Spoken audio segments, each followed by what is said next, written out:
Bismillahirrahmanirrahim. Assalamualaikum warahmatullahi taala wabarakatuh. Salam bahagia, salam pencerahan, salam pertemuan malam minggu saudara ya. Apa khabar saudara semua? Saya sentiasa mendoakan agar anda sentiasa sihat dan dilindungi oleh Allah Subhanahu wa taala. Apa khabar saudara Mustafa Ilyas? Orang pertama muncul. Waalaikumsalam ya. Saudara Yus Ai. Apa khabar Yus? Lili Seli Om, Johan Arifin, Samsudin Awang, Saudara Fazil Yub. Nampak gayanya malam ni ramai yang jangan jaga muncul awal. Anggrek Rimba, apa khabar anda? Semoga sehat ya. Mekarkanlah taman-taman itu dengan haruman aroma anggrek rimba. Saudara Samsir Nas, Thomas Tan, how are you? Saudara Mizal Aiman, Saudara Zahar Enstek Aman, Rosdi Zahani, Siti Zubaidah, tentulah Ruby Din. Apa khabar Bi? Semoga Ruby bahagia bersama pasangannya. Doa saya sentiasa. Mungkinlah satu ketika nanti bolehlah datang ke rumah makan. Teringin juga masakan daripada Ruby dan pasangannya. Raudah Jannah, Syarifuddin Syari, Saudara Samsul Faizi. Apa khabar? Saudara Openg Temu, Pak Atan, Harman Ben, Nur Maria, apa khabar? Saudara Fuad Rahman, dah makan belum? Saya malam ni makan mi mamak. Mi goreng mamak. Sotong. Sedap di sini saudara ya. Saudara Hashim Alias, apa khabar? Orang Melaka. Terima kasih. Saudara Mat Sofian Husin, Saudara Mat Fauzi, Saudara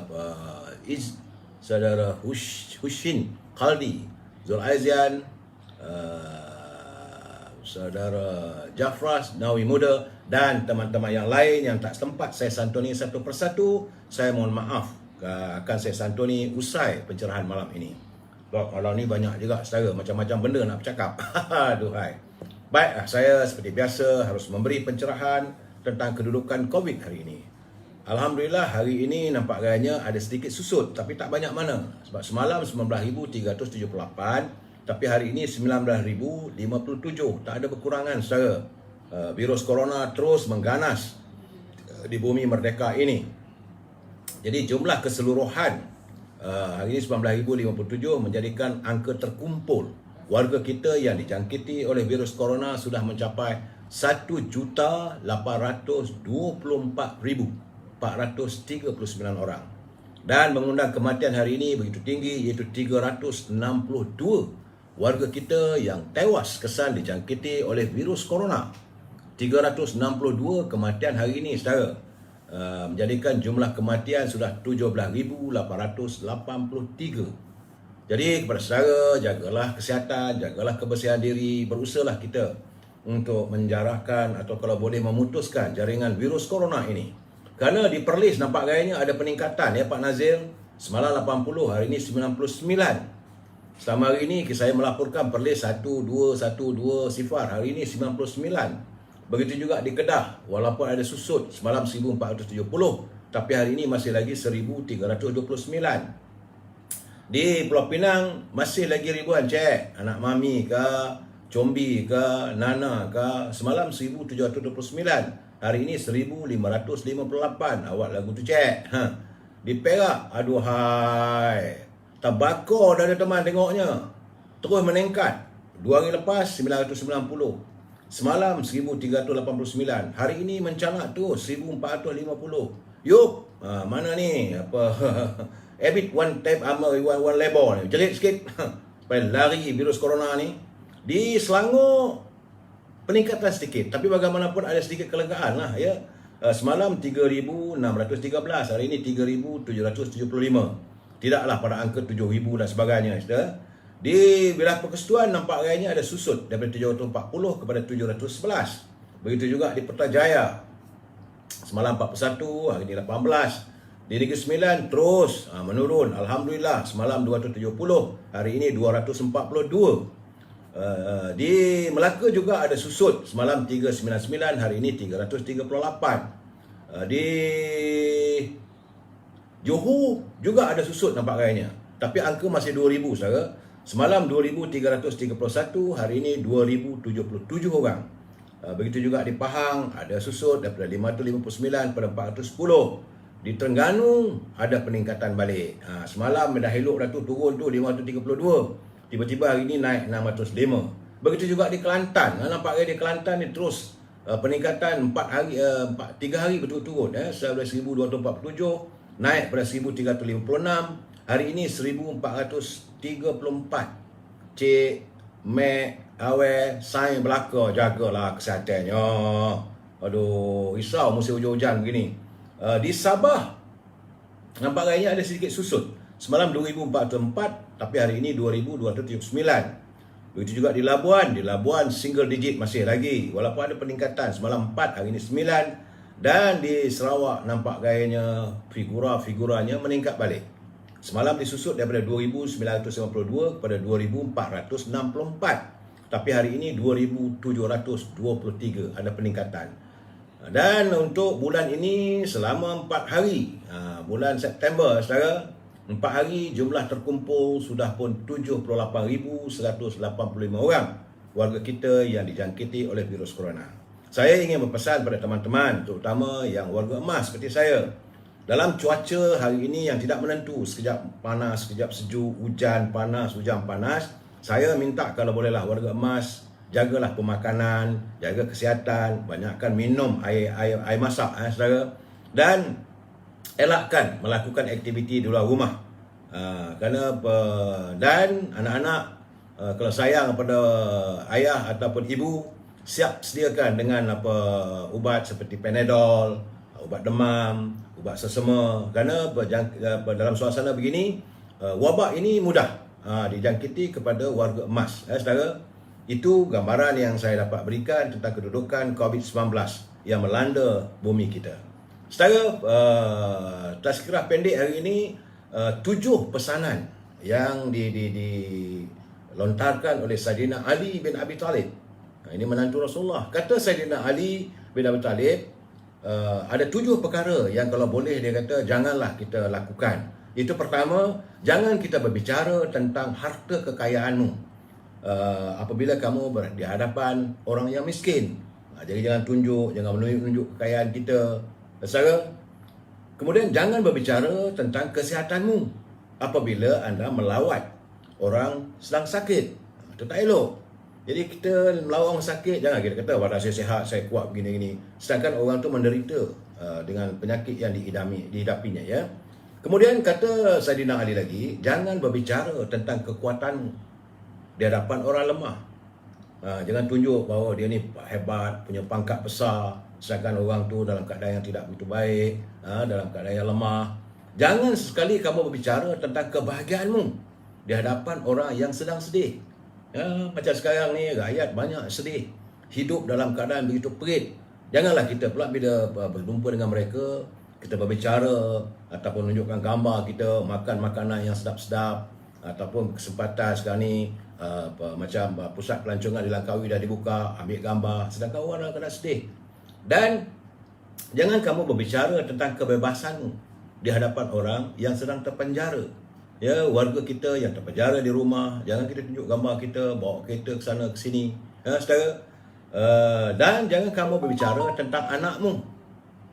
Kita ramai anak, jangan berbicara dengan orang yang tidak mempunyai peluang, tidak mempunyai anak. Dan akhir sekali, janganlah berbicara tentang orang tuamu di hadapan anak-anak yatim. Kalau saudara melawat anak-anak yatim, tak payahlah kata saya mak saya begini, ayah saya begini. Tentulah ini akan mengundang kesedihan pada mereka. Itulah sedikit 7 perkara kalau boleh jangan kita lakukan. Ini pesan daripada Saidina Ali radhiyallahu anhu. Baik saudara, ini bicara tentang mutiara kata kiriman sahabat saya, Cikgu Pencin, Cikgu Hibil. Kata saudara Hibil Hasan, dia kata ketinggian yang dicapai ataupun kejayaan yang dimiliki dan dipelihara adalah orang-orang terkemuka, tidak diperolehi dengan tiba-tiba. Ketinggian pangkat, darjat ataupun kejayaan ataupun kekayaan orang itu tidak diperolehi dengan tiba-tiba. Ketika orang lain terlelap, mereka bekerja keras di tengah malam. Itu kata-kata daripada Henry Wadsworth. Ini retinya kalau kita tengok orang tu berjaya, memang dia bekerja siang malam. Itu yang katakan bekerja siang malam, saudara ya. Apa khabar saudara Azra, saudara Ahmad Yusof, daripada Instagram. Baik saudara, seperti biasa, salam impian moratorium dan kumpulan wang simpanan pekerja RM10,000 tuntas. Kalau negara kita berbelanja tanpa had, maka negara kita akan menuju ke muflisan, saudara ya. Jadi sebab itu kepada teman-teman yang masih lagi ternanti-nanti tentang pengeluaran wang simpanan pekerja, harap bersabarlah. InsyaAllah kalau rezeki tak ke mana, ya saudara. Wah. Tajuk perbincangan kita malam ini, saudara, adalah kembara politik semakin tempang. Kembara inilah perjalanan politik negara kita semakin tempang. Jadi sebelum saya memberi pencerahan ini, kita santun dulu apa kata pantun Pak Nazil. Pak Nazil ni saya suka, bahasanya indah, kemudian dia punya kritikannya cukup menyentuh hati dan perasaan. Kata Pak Nazil, rumah papan di sini sana, penghuninya megah, itulah rezeki. Rakyat berdepan, pandemik corona, politikus bertelagah, dengki mendengki. Jadi dalam keadaan rakyat ni susah, tapi orang politik bertelagah tentang jawatan dan sebagainya. Kemudian kata Pak Nazir lagi, di rumah batu, pinggir desa, Kak Nyonya menarik tabir. Janji membantu negara bangsa, sayang hanya tinggal di bibir. Itulah pemimpin kita, saya. Janjinya sebelum dapat jawatan, masa nak bertanding dan sebagainya, untuk memperjuangkan, untuk membantu negara, membela abata, agama, bangsa dan tanah air. Saudara. Tapi sayangnya hanya tinggal di bibir saja. Itulah pantun yang kiriman daripada Pak Nazir. Cuma hari ini saya nak buat sedikit pembetulan. Kerana semalam Pak Nazir ni dia begitu teliti orangnya. Sebab dia kata dia tersilap hantar kepada saya, maka rimanya, itu rima pembayang dan sebagainya tidak selari. Jadi dia minta saya ulangi dan saya harus ulangi juga. Ini permintaan sahabat kita yang begitu kaya dengan soal-soal bahasa, yang menjaga tentang kesucian kemurnian pantunnya. Itu semalam pantun yang kedua, iaitu buah salak beli di Tampin, di warung Kak Tijah tepi teratak. Tandusnya akhlak sesetengah pemimpin, mencermin diri di kaca yang retak. Bukan pecah, di kaca yang retak. Jadi kalau kaca itu retak, dijadikan cermin, apa kita dapat? Nampaklah berbagai wajah. Begitu cara Pak Nazir memberi kritikan sosial melalui pantunnya. Terima kasih Pak Nazir atas kiriman pantun-pantun itu. Saya harap teman-teman semua dapat menikmati indahnya bahasa pantun kita dan mendapat pengajaran daripada setiap apa culipannya. Dan saudara, seperti biasa, ini tadi sebab peguam saya berhubung dengan saya, dia kata malam ni Datuk bercakap apa? Saya kata tembaknya politik negara. Dia kata kena beri peringatan. Jadi saya harus memberi peringatan, mesti lafazkan, dia kata, supaya saya tak terlibat ataupun saya tak terjebak dengan masalah kemudian. Saudara saya Ali, bahawa mereka yang menyunting semula live saya ini dan dimasukkan dalam channel YouTube, maka anda adalah bertanggungjawab di atas setiap suntingan yang dilakukan. Pihak saya tidak akan bertanggungjawab langsung ke atas komen-komen yang diberikan oleh pembaca. Jadi oleh itu sila pastikan anda berfikir panjang terlebih dahulu sebelum menulis komen atau melakukan suntingan. Kerana pihak saya juga tidak mampu untuk memantau kesemua komen yang ditulis di sini. Segala komen adalah hak dan tanggungjawab anda. Ini adalah pencerahan politik berdasarkan kepada culipan ataupun kutipan ataupun pembacaan saya tentang berita-berita yang terdapat dalam laman sosial, itu di internet dan daripada media arus perdana. Dan saya berusaha memberi pencerahan mengikut kemampuan saya. Prinsip kita adalah kita mesti bersetuju untuk tidak bersetuju. We must agree to disagree. Ingat saudara, kita adalah warga cinta damai yang menyantuni warga kita dengan bicara yang harmonis. Sebab itu saya mohon kepada saudara, tolonglah jangan gunakan bahasa-bahasa yang kesat atau bahasa-bahasa yang tak seharusnya digunakan. Sebab dalam waktu kita menyantuni sesama kita, kita wajar berbicara. Kita ni orang Melayu ni kaya dengan budi bahasa saudara ya. Mat, saya hari ini mula bicara saya adalah kisah sedih. Saya ingin membicarakan, saya berbawa 1, 2, 3 isu. Banyak teman-teman kata apa cerita persoalan apa yang telur dan siapa pula dah kena telur, kena pegang ni. Banyak ceritanya. Saudara Naga Bogyo, Tan Sri Muhyiddin comeback. Sekejap lagi, sabar saudara. Jadi habis tempang lah Datuk UMNO dikuasai oleh PBM lepas ini. Itu saudara Syafri Zari. Sabar, insya-Allah saya akan santuni. Saya ingin menyatakan dapatan saya berita sedih. Seorang ibu muda, Nur Amira Roslan, berusia 28 tahun, telah pun dihadapkan ke mahkamah semalam kerana tuduhan mencuri wang daripada tabung masjid. Walaupun apa dia dibicarakan, dia kata dia tak mengaku bersalah kerana dia cuma ambil RM28 daripada RM40 kerana untuk memberi makanan untuk anaknya. Ini berita sedih saudara. Dan sepatutnya sebab itu saya katakan Baitul Mal ke pemimpin di kawasan tersebut hendaklah memikirkan bagaimana caranya untuk membantu sampai orang terpaksa mencuri. Mengikut ketah pertuduhan, tertuduh didakwa mencuri tabung di Masjid Sirajuddin di Padang Pauh. Ini di Perlis ni saudara. Jadi warga di kawasan kampung Padang Pauh tu sepatutnya bila dia terpaksa lah tu saudara. Semalam saya dah ceritakan bagaimana seorang ibu tua yang terpaksa mengemis. Hari ini ibu muda, dia ada anak seorang. Kehidupan perlu diteruskan. Mungkin baku makanan tak sampai. Jadi pimpinan di kawasan tersebut buat apa? Jadi wakil rakyatnya buat apa?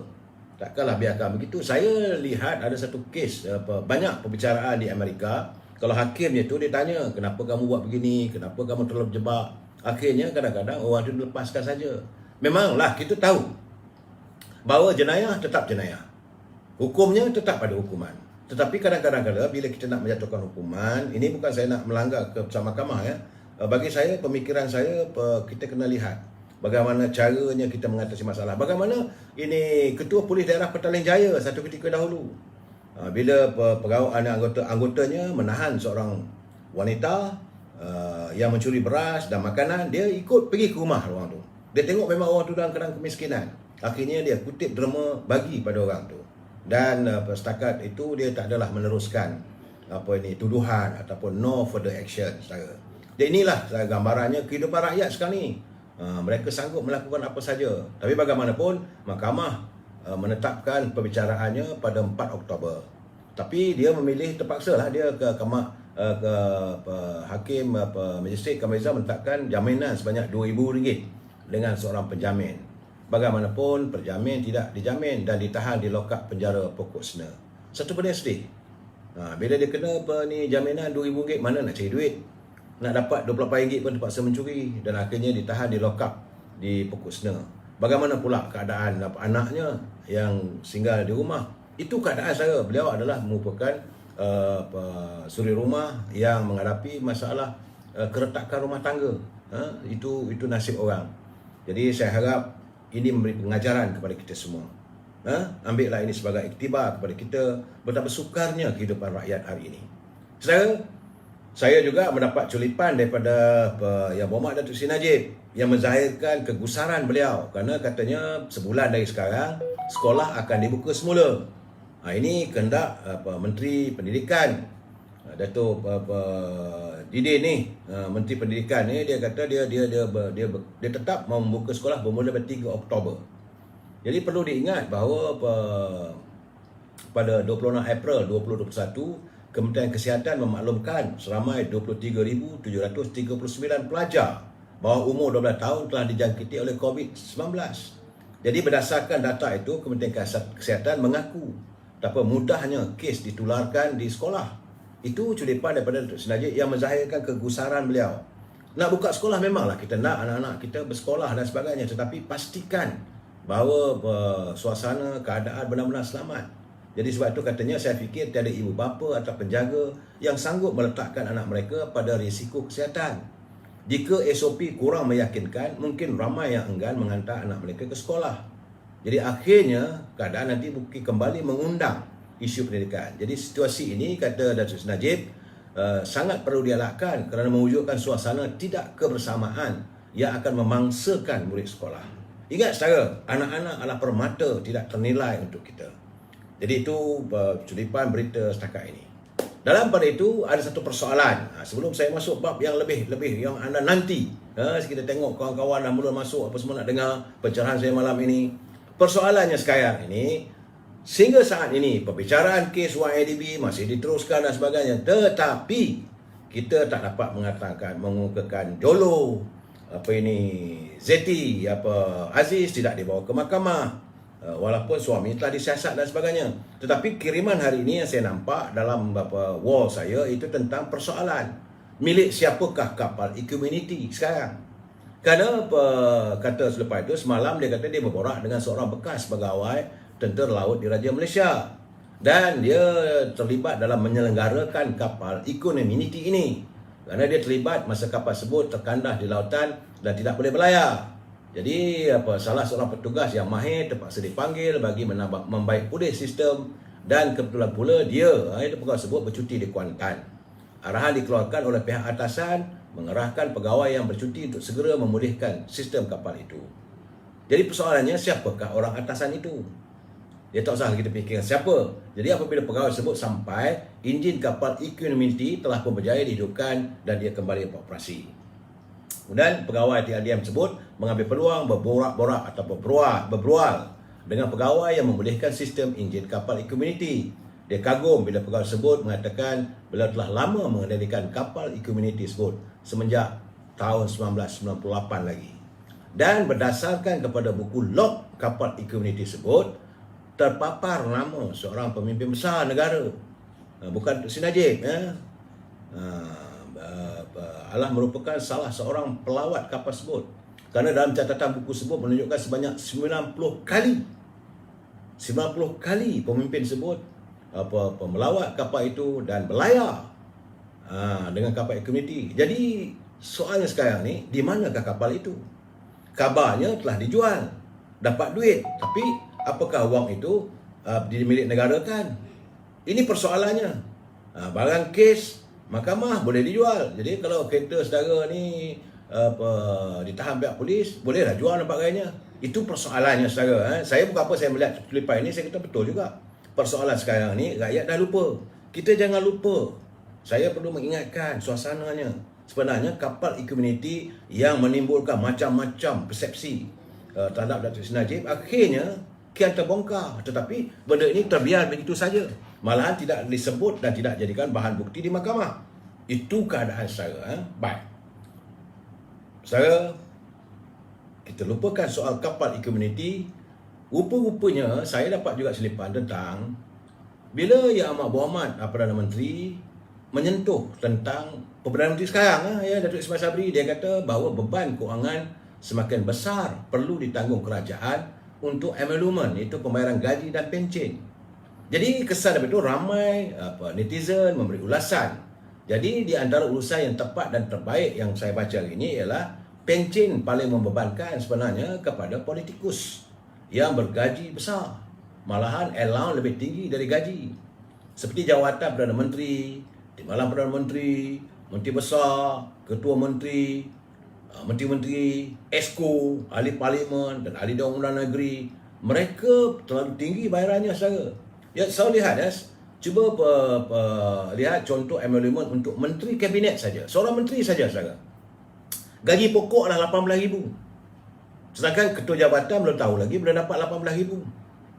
Ketua pengarah pun tidak dapat rasanya 18,000 yang bekerja berpuluh tahun. Kalau seorang itu dilantik sebagai senator, dapat jadi menteri, dia dapat gaji pokok 18,000. Kemudian allowance kerajaan ada RM10,500. Allowance perumahan RM10,800. Allowance sebagai wakil rakyat RM10,650. Allowance parkir, rupanya ada allowance untuk parkir kereta. Sedangkan kereta tak pernah parkir pun sebab ada driver, ada pemandu. Sebanyak RM5,700. Jadi jumlah keseluruhannya adalah RM55,650. Itu seorang menteri. Bayangkanlah kalau dilantik sampai 33. Dan cuba bayangkan setiap penggal 5 tahun wakil rakyat bertukar dan mereka semua yang panjang umur boleh dapat pencen semua hidup. Ini yang lebih membazir dan membebankan berbanding penjawat awam yang bergaji rendah. seperti pembantu AM grade 11 dengan gaji RM1,216 saja. Selepas berkhidmat selama 30 tahun, gaji matinya adalah setakat RM2,983. Dan elon parkir kenderaan tak ada. Jadi dalam keadaan begini, kita harus melihat kes 20K lagi nak buka sekolah. Tak tahulah saya dia ada tumpulan orang. Jadi sekarang ni kenapa kita mengharapkan Perdana Menteri yang baru Datuk Ismail Sabri mengecilkan kabinetnya? Tapi apa yang kita dapat selepas saja beliau dilantik sebagai Perdana Menteri, beliau mengumumkan bahawa jumlah Perdana Menteri ahli kabinetnya jumlah yang sama dengan kerajaan terdahulu. Dan amat memeranjatkan kita, seorang menteri konon belajar daripada London. Seorang menteri melantik 33 pegawai di pejabatnya. Sepengetahuan saya lah, ini pengetahuan, maybe saya silap. Seorang menteri dia cuma ada satu orang siswa politik. Kemudian satu ketua siswa sulit. Kedua, dia ada struktur sulit. Itu ketiga. Yang keempat, dia ada pembantu khas. Selalunya 2 orang lah, itu 5. Dan dia ada siswa akhbar, 6. Dan dia ada pembantu di pejabat dia apa semua adalah 2 orang. 8 orang. Ini 33 orang, saudara. Bayangkanlah. Dan ada lantik pula di penasihat.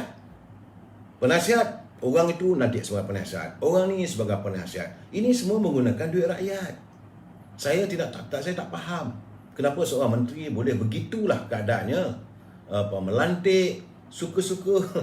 Bahasa kasarnya suka-suka mak bapak dia je lah. Duit-duit rakyat ni. Saudara, jadi tidak sepatutnya menteri bersikap begitu. Tambah-tambah lagi di saat negara berada dalam keadaan krisis ekonomi yang begitu tenat. Rakyat susah nak makan. Mereka boleh berbelanja, boleh melantik orang itu, melantik orang ini dengan gaji puluhan ribu. Ini tak betul ni saya nampak. Sebab itu saya dapat kiriman saudara Khairul Ahmad. Dia kata berita tentang bahayanya agenda tersuruh tentang pengkhianatan Parti Peribumi ini mula disemarakkan di setiap bahagian cawangan UMNO. Ini tentang masalah bagaimana kita masih melihat bahawa seolah UMNO masih lagi bekerjasama dengan PPBM. Jadi saudara Khairul kata, berfikirlah bagaimana kita boleh satu padukan pendirian setiap ahli akar umbi dalam menolak pengkhianat PPBM ini. Sebab dia kata kuncu-kuncu bersatu sedang mulai disemai di peringkat akar umbi UMNO. Ini keadaan saudara. Perlu ada perancangan bagaimana ini semua boleh dilakukan. Jadi mohonlah, dia kata, pelayar-pelayar yang berkesempatan dengan saya ini, khususnya warga UMNO, memikirkan caranya. Sebab kita dah awal-awal dah tolak kerjasama dengan PBM. Jadi setiap ahli akar umbi perlu meneruskan penentangan terhadap parti PBM ini. Saudara Khairul, kemudian kata Cik Ahmad, inilah padahnya dia kata, apabila servis bertukar tangan, kuasa beralih, cara pun bertukar. Jika ini berterusan bersama impian anak-anak muda, tak perlu lagi lah dikesalkan. Macam saya katakan semalam, kalau keadaan yang ada sekarang ini, dengan segala ketempangan yang ada ini, akhirnya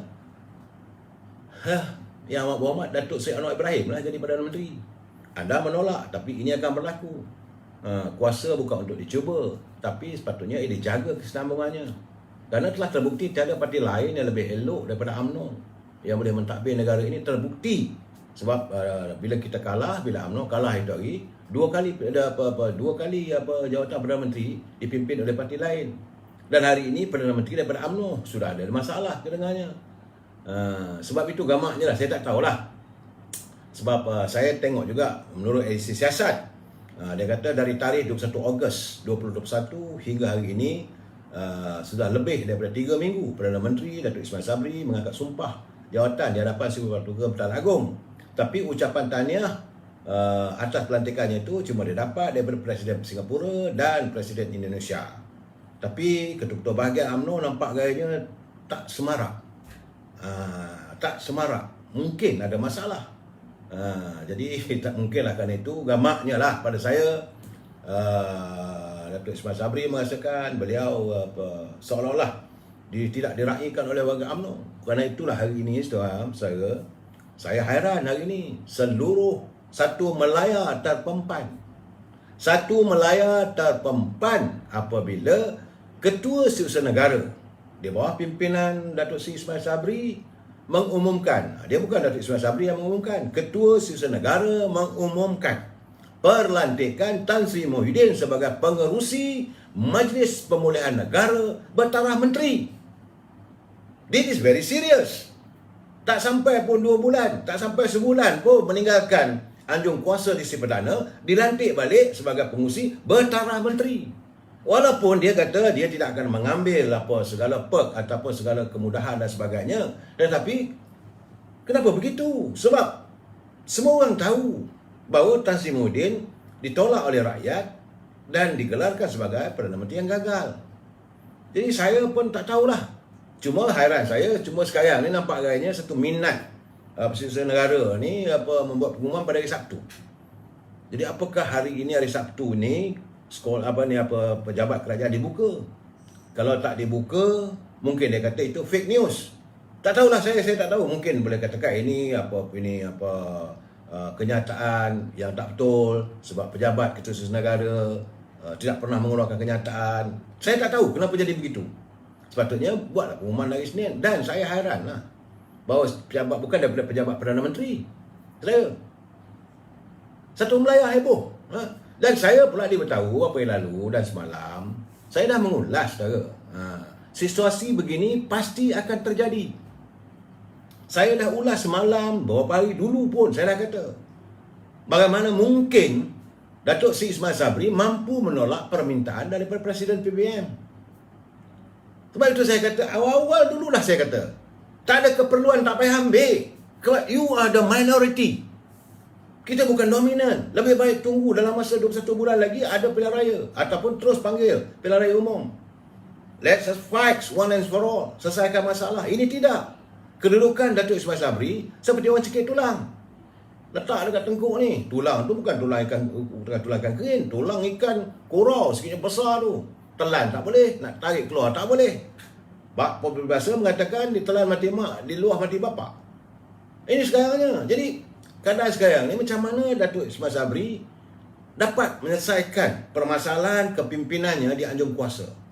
Dan sebab itu saya nampak dia terpaksa menyantuni permintaan PAS. Maka Presiden PAS lantik semula sebagai duta bertaraf menteri. Habis lagi duit negara. Lantik juga Presiden Parti daripada Sarawak sebagai duta bertaraf menteri. Sebab kalau tak lantik nanti dia hilang kelayakan nanti kalau dorang tarik sokongan. Persoalannya bagaimana dengan UMNO? UMNO ada lebih kurang 38 orang. Jadi mungkin pada fikiran dia, mungkinlah dia fikir UMNO ni parti dia. Buat macam mana pun orang UMNO akan menyokong. Jadi inilah kilas politik Datuk Ismail Sabri yang saya lihat. Cuma itu fikiran dia bahawa UMNO ni boleh dirunding-runding. Dia lupa bahawa UMNO ini parti Melayu. Orang Melayu ni saudara, dia marah ni, dia dalam kerlingan. Dia mengerling saja. Dia tak pernah lahirkan. You tak boleh take for granted. UMNO parti Melayu.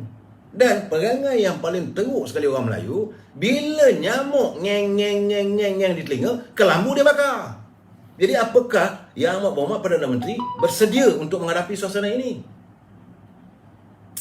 Apakah beliau bersedia untuk menghadapi suasana bila orang Melayu marah, bila ahli UMNO marah? Mereka akan bakar kelambu. Sebab selama ini UMNO hilang kepercayaan kepada Tan Sri Muhyiddin. UMNO menarik sokongan. Sekarang you install dia balik. Jangan lupa saudara, warga UMNO ni orang Melayu. Orang Melayu ni salah satu sikapnya mudah latah bila dicucuk. Ini tidak ada dalam buku-buku dictionary antarabangsa, tak ada perkataan latah ni dalam bahasa Inggeris. Kita tak tahu. Cuma latah itu bahasa Melayu, orang Melayu. Dia memang cepat latah.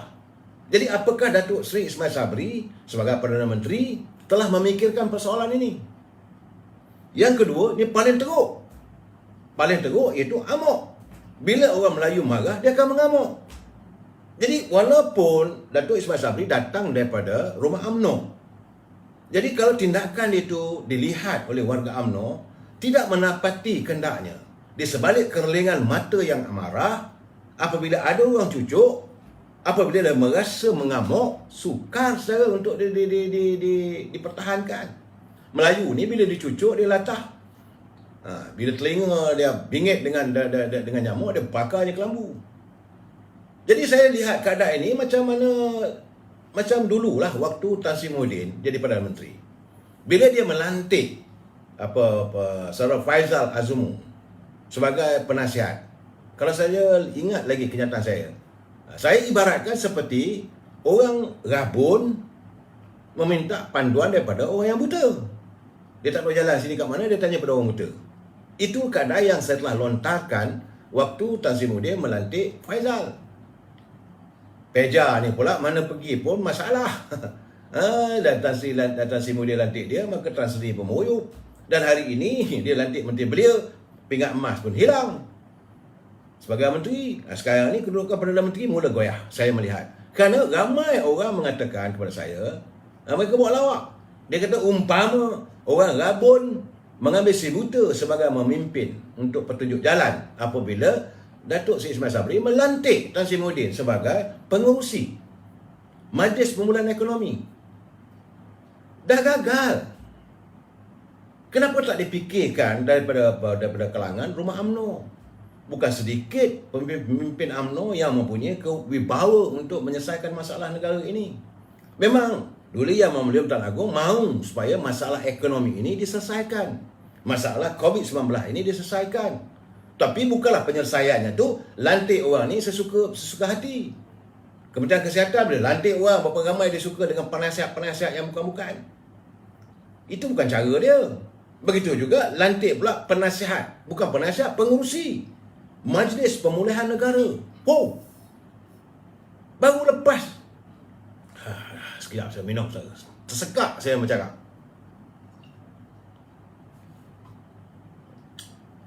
Jadi apa tangkai lah pijak pakai ni, semua tak buat. Betul saudara Aisyah Mustafa. Jadi ini keadaannya. Jadi saya teringat, tadi saya berbual dengan seorang, dia kata macam mana? Saya kata saya teringat ada satu jenaka yang dilontarkan di Singapura sewaktu naik Presiden Amerika melawat ke Singapura. Dia kata Kamala Harris bertanya pada General Lee Hsien Loong, you tak boring ke duduk di rumah? Tak boleh main golf daripada rumah pergi pejabat. Kerana COVID-19 ni terkurung je. General Hsien Loong, ini jenaka saya ya. General Hsien Loong jawab, dia kata tak. I enjoy my life now looking at the Malaysian politician. Jadi dia kata saya suka melihat kekalutan jenaka yang dipamerkan oleh ahli politik di Malaysia. Itu keadaan saya. Saya heran lah dalam keadaan begitu. Dan waktu yang sama saya teringat, saudara mungkin lupa, saya tidak akan lupa. Tan Sri Muhyiddin dia kata selepas waktu dia nak keluar daripada pejabat Perdana Menteri PMO tadi, yang saya dengar lah, yang saya dapat daripada culipan daripada warganet, kata Tan Sri Muhyiddin, I shall come back, macam filem Sanggam. Now he's come back. Jadi dalam keadaan begini, sebenarnya seluruh negara terpempan dengan tindakan Datuk Ismail Sabri ini. Apa sebenarnya yang nak dilakukan? Apakah beliau tidak mampu? Jangan lupa, Tan Sri Muhyiddin adalah menjadi Perdana Menteri yang paling singkat. Apakah beliau akan menjadi Perdana Menteri yang singkat pula selepas Tan Sri Muhyiddin? Dan kejadian itu hari ini, pengumuman itu dibuat pada hari ini adalah hari 4 hari bulan. Tanya warga Cina, kalau 4 ni dia orang cukup takut. Pada 4 hari bulan dia lantik Tan Sri Muhyiddin. Walaupun Tan Sri Muhyiddin kata dia menolaklah segala perk ataupun imbuhan, tapi dia tidak menolak pelantikan itu. Dalam keadaan sekarang ni, yang betul-betul mengecewakan adalah warga UMNO. Telefon saya 2 kali kena charge saudara. Terpaksa dia charge bateri, habis. Sebab banyak sangat masuk menzahirkan kekecewaan yang teramat. Cuma persoalan saya, kenapa begitu sekali? Apakah tak dirunding dengan pimpinan UMNO? Yalah betul, kita tahu sebagai Perdana Menteri, beliau mempunyai prerogatif, kuasa dia lah mutlak, kekuasaan dia nak lantik siapa pun. Cuma besok jangan sampai lantik Daffy pula lah, macam kata ini secara ni yang kaki buat report selalu tu. Dia kata jangan pula nanti lantik Daffy jadi menteri bertaraf, jadi penyanyi bertaraf menteri. Tu berat lah tu. Ini keadaan jadi bahan lawak saudara. Kalau saya tak larat saya nak bercakap bila kawan-kawan telefon, Saudara Zamir, saya cerita lah, Saudara Zamir daripada Kedah, pumpang. Jadi saya nak tenangkan fikiran supaya dah tua ini tak kena sakit jantung. Kita lawak je lah, buat lawak. Saya kata this is a joke of the town. Ini adalah lelucon yang terbaik pada hari ini. Sebab tempoh jeda waktunya pun bukan lama. Kalau lepas tahun ke baru nak lantik, okey juga. Dan atas apa alasan? Betul.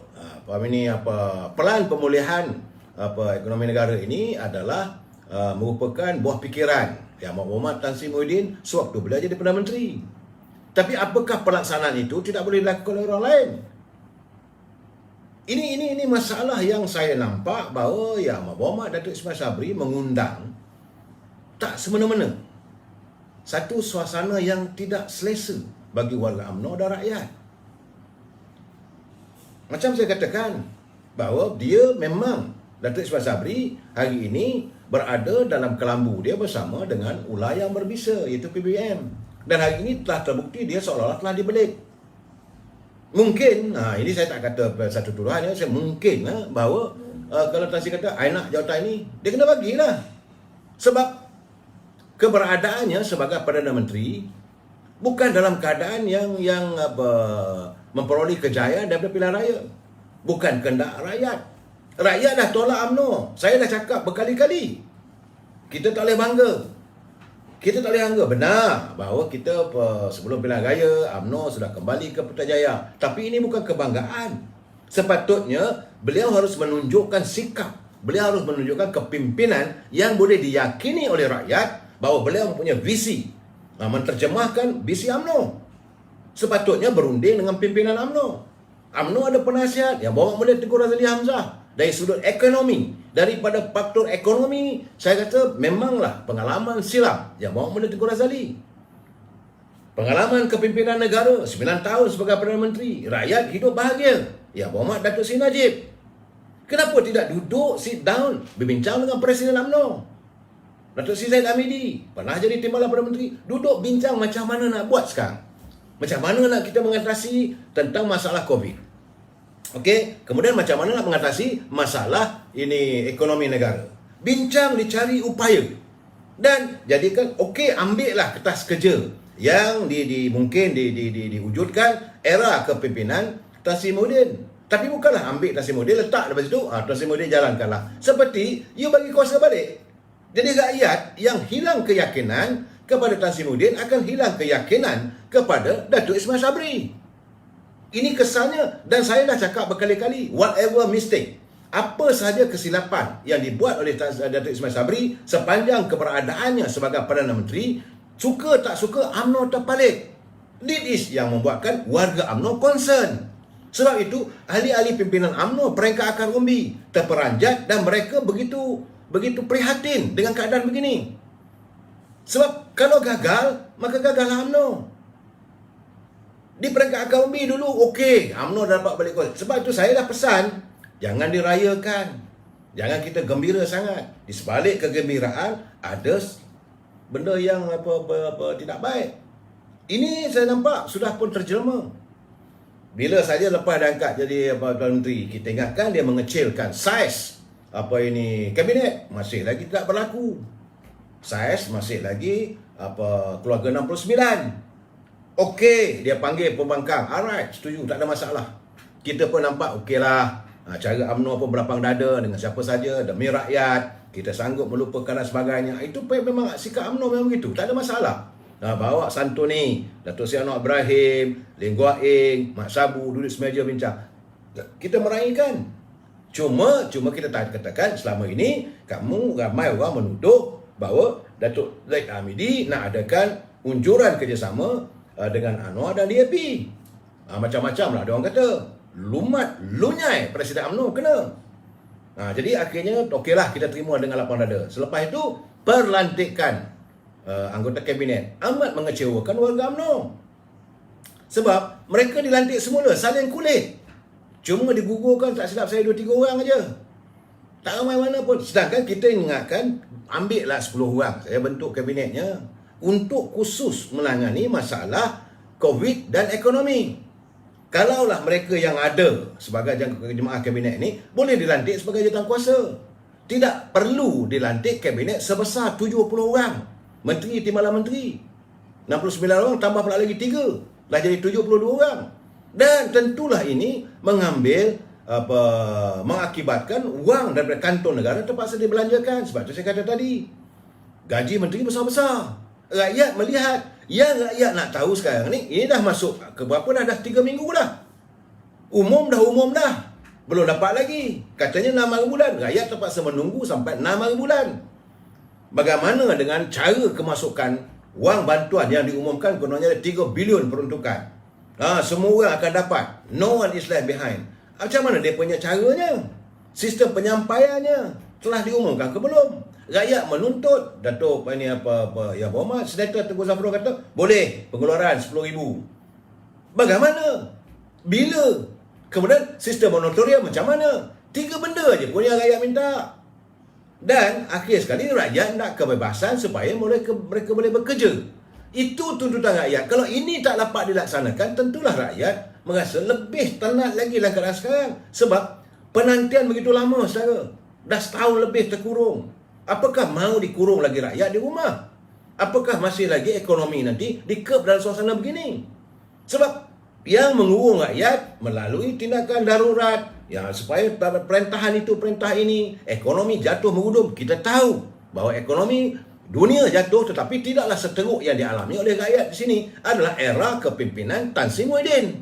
Dan sekarang ni, orang yang gagal begitu dilantik sebagai pengurusi majlis untuk memperbaiki balik ekonomi. Tentulah rakyat akan hilang keyakinan. Tak tahulah saya bersama, kalau boleh, mudah-mudahan boleh menyelesaikan masalah. Mudah-mudahan. Demi rakyat kita kata okey. Tetapi saya rasa ini satu benda yang tak ada logika. Jadi dalam keadaan segini, akhirnya kita masih terus bertelagah. Sama kita bertelagah. Saudara jangan lupa, saudara.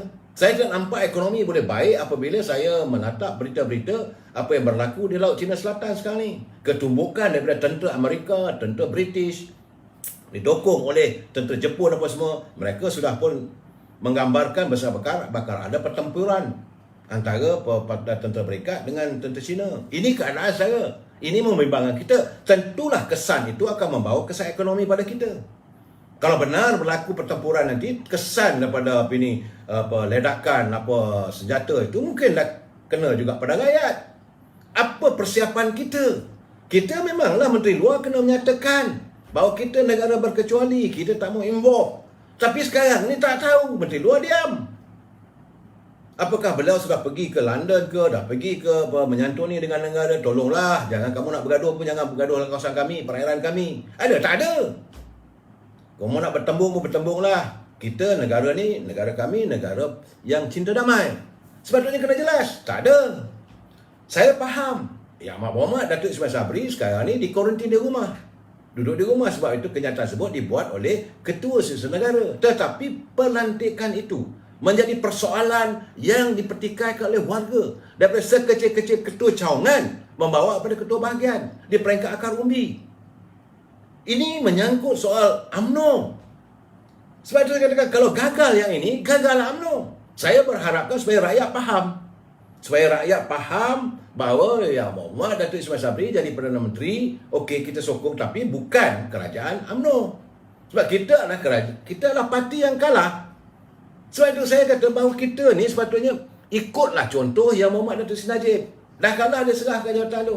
Tak payah kita nak ambil. Kita kukuhkan kita punya ukhuwah, kita kukuhkan kita punya perpaduan, kita menghadapi pilihan raya umum. Itu yang terbaik. Bukan dalam keadaan sekarang ni semua tak kena, brother. Saya kata I cannot brain.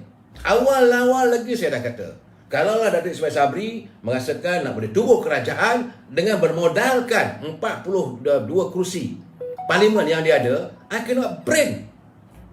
Apatah lagi dalam keadaan sekarang. Dan kalau ini jadinya, apakah warga UMNO nanti tarik sokongan? Jahat pula UMNO ni, orang sendiri pun dijatuhkan. Tapi jangan lupa, perangai orang UMNO ni pelik kalau dia dah marah. Dan kalau tak ikut, maka ini PBM pula tarik sokongan. Sebab Datuk Tan Sri Muhyiddin dah terima jawatan tu. Bukan ada rundingan pun. Dia dah terima. Kalau tarik balik, mana PBM akan retaliate. Jatuh juga kerajaan. Lebay-lebay dalam PAS, saya tak tahulah punya dia punya keputusan. Jadi keadaan terumbang ambing. Dalam keadaan begini saya rasa lah yang terbaiknya, tak payah fikir, kita go for general election lah. Itu yang terbaiknya. Saya kecewa sebab pimpinan Datuk Ismail Sabri baru 3 minggu. Belum pun sampai sebulan. Sebab itu bila orang tanya dengan saya tentang 100 hari apa semua, saya tak nampak. Saya tak nampak suasana 100 hari ini beliau boleh mentadbir dengan damai. Dia boleh take the lead as what sebagaimana Perdana Menteri terdahulu. Tak ada. Sebab keadaan sekarang ni memang bukan rapuh lagi saya. Ini bukan rapuh. Dia sebab saya kata Datuk Ismail Sabri ni mungkin dia ada keberanian lah, sanggup ambil jawatan itu. Dia tahu, atau mungkin dia tak tahu. Mungkin kerana teman-teman dia, okey yang Muhammad, you ambil lah, tak apa jadi Perdana Menteri, kita sokong you, jangan risau. Kita stabilkan politik. Nak stabil macam mana dalam keadaan sekarang ini? Jadi Saudara Razali Samad, tak payah pening sangat Datuk bagi Anwar jadi PM. Saya kata kalau ini keadaannya, saya dah bercakap. Kalau inilah cara kepimpinan yang ditunjuk oleh Datuk Seri Ismail Sabri, Datuk Seri Anwar Ibrahim, you are welcome to be the next Prime Minister of Malaysia. Sebab warga UMNO dah kecewa. Kalau ada pilihan raya nanti, uyup lagi. Sepatutnya kita dah kuat. Saya tengok Tok Mat dah bercakap bahawa kita, PAS pun dah ada nampak gayanya. Warga PAS angkat bawah, peringkat bawah, memang mereka mahukan muafakat nasional. Tapi keadaan tidak jadi begitu sekarang ni. Dan ahli di peringkat akar umbi sekarang ni cukup kecewa.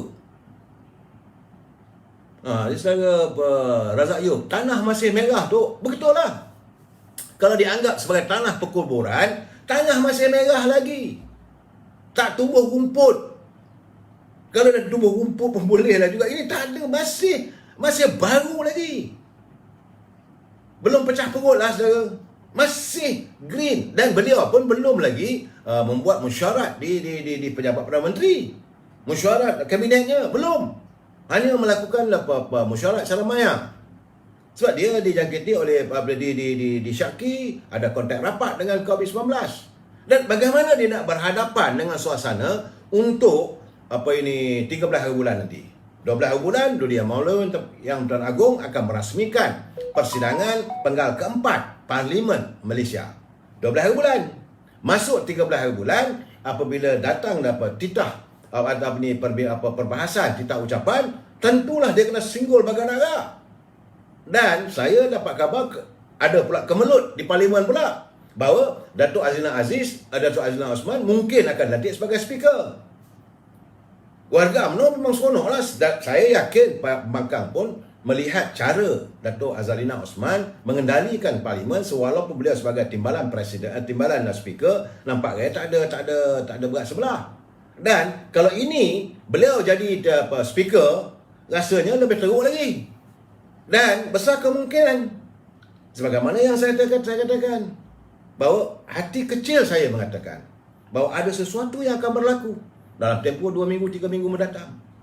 Hati kecil saya menyatakan, berdasarkan pertama sekali kedudukan Yang Amat Berhormat Datuk Seri Ismail Sabri dalam keadaan rapuh. Sokongannya terlalu sedikit, 114. Ya? Dan saudara jangan lupa, apabila berlakunya perlantikan yang sebegini, yang rakyat tidak jangka boleh dilakukan. Bukanlah rakyat benci. Rakyat dah kata okeylah, Yang Berhormat Tan Sri Muhyiddin, okeylah, sayonara. You berehatlah. Kalau nak bagi pandangan tu bagilah. Tapi sekarang ni dilihat seperti beliau mempengaruhi atau mencampuri urusan pentadbiran apabila dilantik sebagai pengerusi Perdana Menteri. So, jadi seorang macam menteri jugalah. Tak akhirnya Mat Yu. Jadi saudara Kacung Zam, rakyat yang bodoh pula anggap kerajaan bagus. I cannot brain lah saudara. Jen. Kalau saya pun tak boleh berfikir macam manalah warga bawah. Sebab dalam keadaan sekarang ni, suasana ekonomi teruk. Tak ada keperluan Pengumuman-pengumuman begini bukanlah pengumuman yang popular. Bukanlah sebagai Perdana Menteri mencari populis. Tidak. Tetapi biarlah orang kata masuk akal. Sebab baru sangat. Kalau nak berunding, nak ambil buah fikiran, tak ada masalah. Beliau boleh pergi jumpa dengan Tan Sri Muhyiddin. Tan Sri macam mana ia punya idea dulu, nak buat begini. Okey. Tan Sri Muhyiddin akan cerita, ini pandangan saya. Tapi now you dah jadi Perdana Menteri, you laksanakanlah. Itu lebih baik. Ini tidak lantik Tan Sri, okey Tan Sri, this is your brainchild, you laksanakanlah. Apakah begitu? Kalau begitu tidak mendapat keyakinan rakyat. Rakyat akan ragu. Kerana selama setahun lebih Tan Sri Muhyiddin jadi Perdana Menteri dilihat oleh rakyat gagal. Ekonomi tidak bernyawa langsung. Tidak langsung kedai-kedai tutup, kesannya sampai hari ini saya. Sampai hari ini. Dan masih lagi suasana terkurung. Walaupun dah dengar, dah ada suntikan, 2 vaksin, 2 dos, boleh makan dekat kedai. Bolehlah, tetapi sekadar itu. Belum lagi tempat perniagaan, nak cari makan, nak cari rezeki, belum dapat buka lagi. So, jadi apa dia punya perancangannya tu? Apalah salahnya kita ada Menteri Ekonomi? Jadi Tok Pa buat apa? Adakah Datuk Mustafa Mohamed is answerable to Tan Sri Muhyiddin? Kalau itu keadaannya, back to square. Balik-balik sama. Jadi sebab itu saya dapat terima, ramai mengatakan, keadaannya kalau begini gayanya macam dulu juga. Betul lah. Bukan saja sekadar bukan saling kulit. Ada orang kirim saya macam-macam. Cuma saya bersyukur yang masuk ke dalam wall saya ni, lebih kurang 1,000 lah hari ni, tak adalah maki hamon. Kita ni warga cinta damai. Kita tak nak maki-maki orang. Tapi menzahirkan kekecewaan mereka. Saudara Mukhtar Syukun, DS Datuk Seri Anwar Ibrahim. Akhirnya saya kata, keadaan ini mengundang kekecewaan di kalangan warga. Jadi Kancung Zam, kalau dah tahu dia gagal, macam mana kau boleh lantik dia jadi penasihat pula? Aduh, ini keadaannya. Rakyat tidak ada keyakinan. Sebab saya kata tadi, sepatutnya kalau ndaklah, okeylah sebagai tanda terima kasih, tanda hormat, bekas bos, dulu sebagai Perdana Menteri, sekarang ni tak jadi Perdana Menteri dah. Kalau tanda hormat, pergilah ke rumah. Berziarah, berjumpa dengan Sri Muhyiddin di rumah. Tan Sri, macam mana ini? Kita nak buat begini. Kalau ikhlas. Sebab itu saya kata apa-apa pun dah berdasar pada kejujuran. Tetapi kalau nak mengotakan I'll come back, macam filem Sanggam, Tan Sri Muhyiddin kata, jangan risau, I'll come back. Ini masalah. Dan keadaan begini, saya kata bukan benda yang baik untuk UMNO. Ini bukan satu benda yang baik untuk UMNO. Warga UMNO harus bersedia menerima segala masalah ini yang bukan daripada ciptaan UMNO. Datuk Seri Zahid, sebab itu saya kata Datuk Seri Zahid Hamidi kena prepare dari sekarang. Carilah pimpinan-pimpinan pelapis. Sebab yang ada sekarang ni tak boleh pakai dah. Sebab keputusan itulah keputusan kabinet. Menurut kenyataan daripada Ketua Setiausaha Negara, kabinet, Jemaah Menteri bersetuju melantik Tan Sri Muhyiddin sebagai pengerusi kepada Majlis Pemulihan Negara. Itu kena kabinet. Kabinet termasuk orang UMNO. Tak ada seorang pun bersalah. Janganlah begini. Apa salahnya? Dan saya dalam keadaan begini, saya rasalah Datuk Ismail Sabri ni, nanti orang kata macam kacang lupakan kulit lah. Sebab itu saya cakap berkali-kali, jangan lupa anak yang merantau, mencari ilmu, membuat dagang di luar, jangan lupa kampung halaman. Baliklah ke rumah UMNO. Balik. Katanya tu hari ada mesyuarat Majlis Kerja Tinggi. Kenapa tak dibincangkan? Jangan malu dan segan. Anda dah jadi Perdana Menteri. Dan ini bukan apa nak takut sangat. Datuk Seri Zahid Hamidi dia tak akan nak merebut jawatan Perdana Menteri. Kalau dia tak, dulu dia dah minta dah. Tak. Jadi anda tak perlu merasa ragu dan takut tentang sokongan UMNO. Tapi jangan contengkan rumah UMNO ini dengan wajah-wajah yang agak comot. Dan akhirnya orang mengatakan, letak lantik UMNO sebagai Perdana Menteri pun sama juga. Tak ada kekuatan, tak ada keberanian, tak berani take the lead. Akhirnya, kalaulah, saya yakin sepatutnya, kalau Datuk Ismail Sabri ada kekuatan, ada keberanian, dia kecilkan saiz Menteri. Kan what may, kalaulah ini retaliate, okeylah daripada 71 orang tu dah tak setuju nak menyokong apa Datuk Ismail Sabri, geram, dendam dan sebagainya. Saya lihat apa kenyataan Datuk Seri Anwar Ibrahim. Dia kata dia tidak akan menyulitkan kepimpinan, bahawa orang akan dapat melihat siapa yang jauh lebih baik. Dia dah buat dah okey dah tu, berjumpa dengan Datuk Seri Anwar Ibrahim, dengan Lim Guai Eng, Ahmad Sabu. Di situ ada 98 kekuatan. Dan sepatutnya dia tubuhkan kabinet ni yang kecil. Dan tak ada fikir, go move. Sekarang ni masa untuk to move on.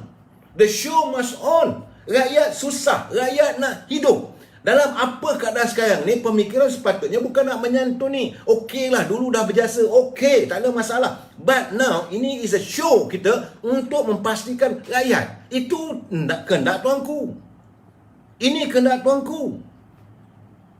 Tuanku nak supaya disantuni masalah ini secara tuntas. Dah okey.